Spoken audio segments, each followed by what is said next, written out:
음악 좀 듣다 보면 부모님께서 꼭 하시는 말씀이 있죠. 음악이 밥 먹여주냐? 하지만 시간은 흘러 어른이 된 2021년 쏟아지는 뉴스와 서비스의 바다에서 손쉽게 음악을 듣다 보니 자연히 이런 생각이 들더군요. 음악이 밥 먹여줄 수 있겠는데? 세상 모든 일에 귀를 쫑긋 세운 여자 24/7 음악만 생각하는 남자가 만나 든든하고 영양 가득하면서 절대 어렵지 않은 음악 상식과 정보 이야기를 차려드립니다. 음악이 밥 먹여준다. 음밥입니다.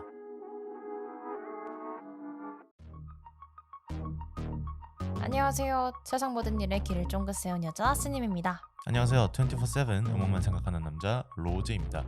방금 말씀하실 때 약간 24/7 음악만 생각하는 여자라고 하시려고 했던 것 같은데요. 에이, 아니에요.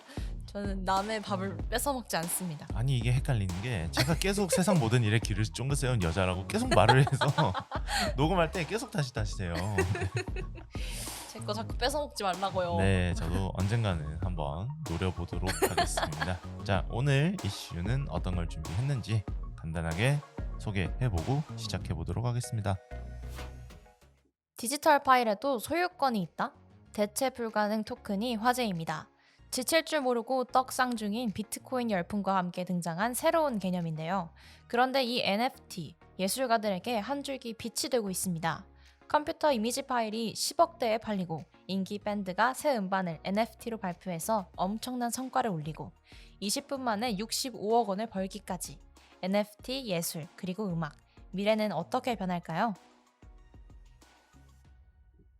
네, 음밥 7회는 NFT에 대해서 한번 이야기를 나눠보려고 합니다. NFT 요즘 장안의 화제죠, 역시님. 그렇죠. 세상 하나뿐인 NFT라는 별칭이 있는데요. NFT는 암호, 디지털 자산을 말합니다. Non-fungible token. fungi블이 무슨 뜻이에요? 뭐 대체 불가능 이런 거 아닌가? 네. 아니에요. 그 대체 가능한 게 fungible이잖아요. 그쵸. 그러니까 대신할 수 있는. 그러니까 non-fungible 하면은 대체 불가능. 맞아요, 맞아요. 네. 아무튼 그렇게 무시하지 마시고요. 네, NFT라는 개념이 조금 생소할 수 있습니다. 맞아요. 그래서 이걸 쉽게 설명을 해드리자면 여러분들 물건에는 모두 주인이 있죠. 그렇죠. 제 앞에 있는 노트북은 제 거죠. 맞아요. 예를 들면 그리고 수인님이 들고 있는 스마트폰은 제 거죠. 네, 그렇죠. 그런데 디지털 세상에 영상 파일, 음악 파일, 그림 파일 이런 파일들은 주인이 누구일까요? 애매하죠. 사실 이게 애매하죠. 이 디지털 파일에 대한 소유권, 이게 토큰이라고 하는데요. 이 토큰을 어디다 저장을 하냐? 요즘 아주 떡상 중인 모두가 하고 싶어하는 비트코인. 이 비트코인이 어디에 기반이냐면 블록체인 기술을 기반으로 하고 있죠. 이 블록체인 기술의 저작권을 등록을 하는 겁니다.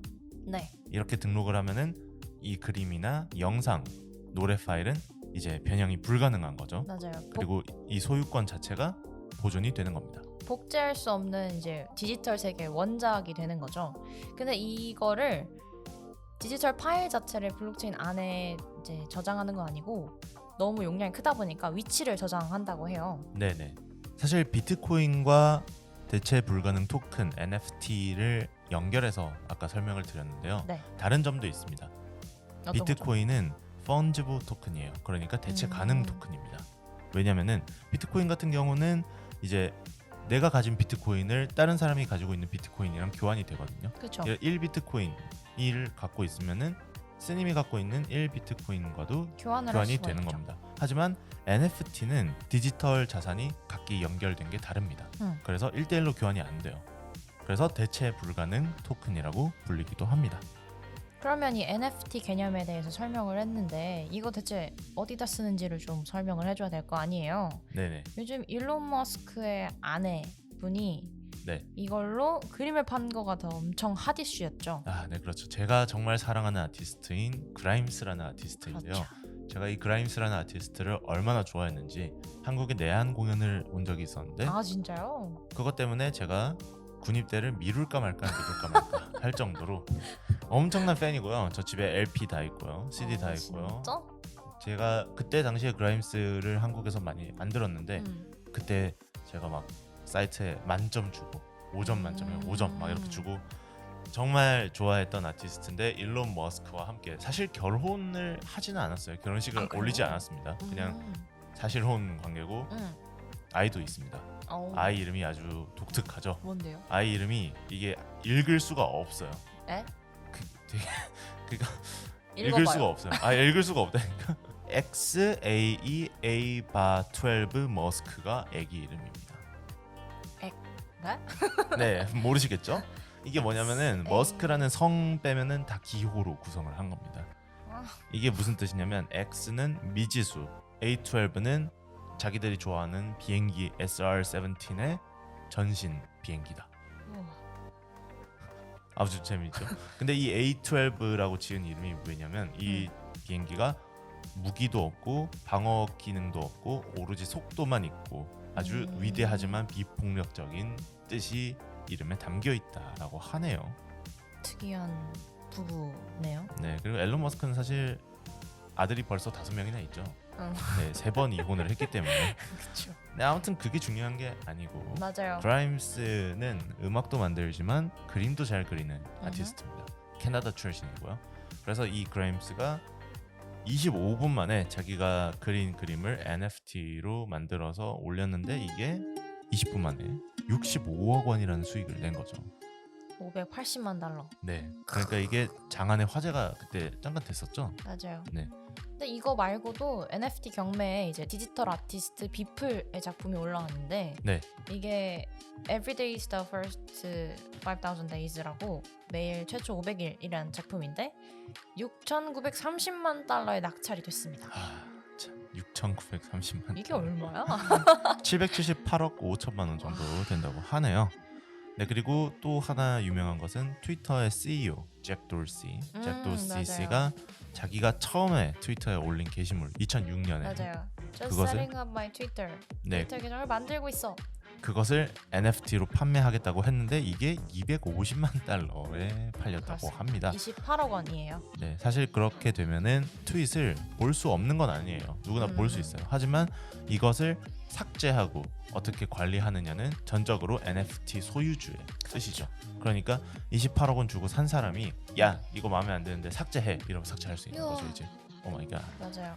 이렇게 약간 뭔가 대체 불가능한 영역에서 화제가 되고 있는데 인디 뮤지션들도 이 NFT로 돈을 벌고 있다고 하는데 어떤 일이죠? 아, 네. 일단 인디 뮤지션 이야기 하기 전에 실제로 밴드가 NFT 형식으로 앨범을 발매한 경우가 있습니다. 이게 뭐냐면 미국의 킹스 오브 리온이라는 밴드가 있습니다. 이 네. 밴드가 이름은 잘 모르지만 사람들이 You Somebody라는 노래는 다 들어봤을 정도로 굉장히 유명한 밴드예요. 알죠. 그런데 이 밴드가 최근에 앨범을 냈는데 앨범을 실물로도 발매하지만 NFT 형식으로도 발매를 했습니다. 네. 뭐 예를 들면 이런 거죠. 뭐 얼마의 돈을 내면은 여러분들 평생 저희 공연 맨 앞자리 줄에 앉혀드리겠습니다. 이런 식으로 6가지 플랫폼을 만들어서 판매를 했는데 이게 200만 달러나 수익을 올렸다고 합니다. 일주일 만에. 사실 이런 밴드가 앨범을 내서 200만 달러 수익을 올린다. 쉽지 않죠. 쉽지 않은 건데 일주일 만에 그렇게 벌었다는 것 자체가 굉장히 대단하다고 볼 수 있을 거예요. 인디 뮤지션 그리고 인디 아티스트들 같은 경우는 최근에 제가 읽은 기사에서 캐나다에 사는 엘리나 에징턴이라는 분이 있는데 이분이 NFT가 등장하기 전까지는 굉장히 카드 빚에 시달리고 있었던 굉장히 힘든 미술 학도였는데 이분이 유화를 NFT로 올렸습니다. 그런데 이 16개 이미지를 9천만 원에 팔았다고 하네요. 그러니까 10만 캐나다 달러. 대박. 네. 그래서 이분이 카드비 당연히 다 갚았고 그렇죠. 학위 비용까지 마련하고 심지어 이사까지 갔다고 합니다. 네, 정말 대단하네요. 그리고 이 사례가 더 감동적인 것은 아들이 투렛 증후군, 자폐증, ADHD를 알고 있었는데 이 아들을 위한 치료 비용까지 마련할 수 있었다. 감동. 그렇죠. 이런 이야기들이 굉장히 많았습니다. 또 하나 사례를 제가 소개를 해드리자면 독일에 사는 다리우스 푸야라는 3D 예술가가 있는데 네. 이분은 완전 파산 상태였어요. 네. 그런데 친구들이 작품을 이제 온라인에 팔기 시작하는 거예요. 네네. 그래서 나도 이제 팔아볼까 해서 올렸어요. 근데 기대는 안 했죠. 이 커넥션이라는 작품인데 이 작품이 사슴과 소녀가 마주보고 있는 작품이거든요. 그런데 이 작품이 35,000달러에 팔렸다고 합니다. 점차 이렇게 팔려서 25만 달러까지 벌었다고 합니다. 참 이게 NFT가 정말 여러 가지로 뭔가 유명하지 않은 아티스트들 그리고 뭔가 재능이 있지만 알려지지 않은 아티스트들에게 새로운 기회를 주고 있다 이렇게 볼 수 있겠네요. 그러네요. NFT 시장 속도가 진짜 빨라지고 있는데 국내 NFT 시장은 아직 해외와 비교하면 걸음마 단계이긴 합니다. NFT 개념 자체를 아직 모르는 분들도 되게 많은 것 같아요. 그렇죠. 사실 이 개념 자체가 굉장히 생소하니까 뉴스로 나도 NFT가 뭔지 정도만 설명하는 정도죠. 그렇다면 왜 사람들이 이 NFT에 돈을 쓸까? 크게는 두 가지의 분석이 있습니다. 일단 첫 번째는 비트코인 등 가상화폐, 가상투자 이런 것들이 굉장히 새로운 개념이잖아요. 그렇죠. 팬데믹 시대가 되다 보니까 사람들이 쇼핑을 할 수가 없습니다. 음. 나갈 수가 없어요. 나가면 네네. 귀찮아요. 체온 측정해야 되고 맞아. QR코드 찍어야 되고 그렇기 때문에 사람들이 돈을 좀 펀, 벌써? 쿨, 섹시하게 쓰고 싶다 이거죠. 아. 네. 좀 뭔가 새로운데 돈을 쓰고 싶다라는 음. 이야기죠. 자, 그런데 제가 지금 말씀드릴 두 번째는 굉장히 부정적인 측면입니다. 어떤 왜냐면은 이게 NFT라는 개념을 사람들에게 알리기 위해서 소수의 큰 손들이 움직이고 있다는 거죠. 아. 그래서 실제로 아까 말씀하신 6,930만 달러 같은 경우는 네. 누가 샀냐? NFT 투자 회사에서 일하는 고위 임원이 아. 구매를 한 겁니다. 자기들끼리 해먹겠다는 거 아니에요? 이거?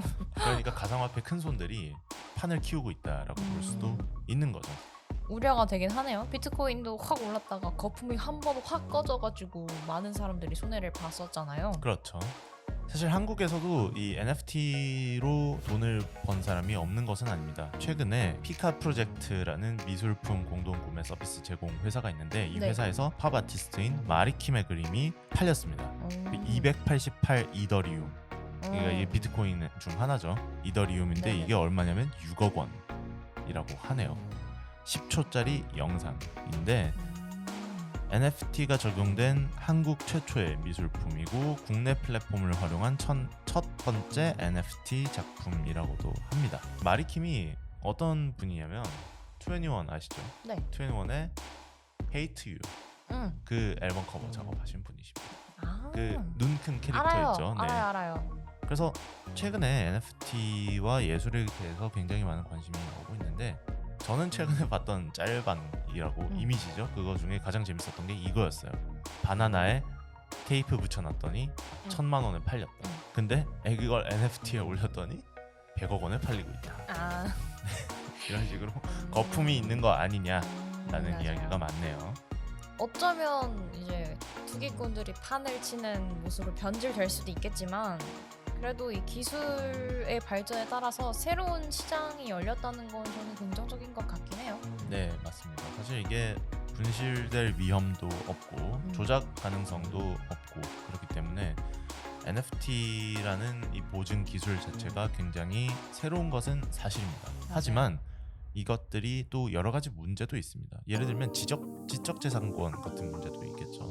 예를 들어서 C님이 제가 쓴 글을 NFT로 사셨습니다. 네. 근데 C님의 동생인 어떤 분이 글을 복사해가지고 마음대로 막 씁니다. 그러면 이제 어떻게 이 사람의 저작권을 보장을 해줄 것인가? 그리고 이게 또 어떻게 보면 치명적인 단점인데 NFT 자체는 이제 블록체인에 저장이 되는데 네네. 이 실제 원본 디지털 파일은 안 그럴 수도 맞아요. 있다. 해킹이 당할 수도 있잖아요. 예를 들면 트위터 최초에 올린 트위터가 있는데 트위터 서버가 그럴 리는 없겠지만 터진다. 그러면 진짜 없어지는 그럼 거잖아요. 아까 그 돈 날아가는 거죠. 그쵸. 네. 그렇기 때문에 또 문제가 되고 그리고 비트코인에도 약간 적용되는 문제인데 이게 환경 파괴가 좀 심합니다. 네, 전력 소비나 여러 가지 유지 비용이나 이런 것들이 굉장히 많이 들어갈 수도 있습니다. 물론 실제 미술 작품을 박물관에 걸어두는 것만큼의 뭐 수고는 아니겠지만 그쵸. 네, 그런 식으로 될 수도 있다고 합니다. 네. 개인적으로는 또 그런 생각도 해봅니다. 높으신 분들이 이제 비자금 같은 거 만드실 때 미술 작품으로 많이 만드시잖아요. 맞아요. 또 이제 또 손쉽게 이렇게 만들 수 있지 않을까. 근데 사실 실물 같은 경우는 압수수색하면 끝이잖아요. 맞아요. 그런데 이렇게 NFT로 사놓으면은 없는데 우리 창고 없앴어요. 하지만 핸드폰 안에 고이 잠들어 숨쉬고 있다. 이럴 수도 있지 않을까. 그냥 이런 부질없는 생각을 해봤습니다. 스님은 NFT에 대해서 뭐 미래나 이런 거 어떻게 생각을 하십니까? 저는 아까 말했다시피 약간 투기판이 될 수도 있겠다는 생각 반?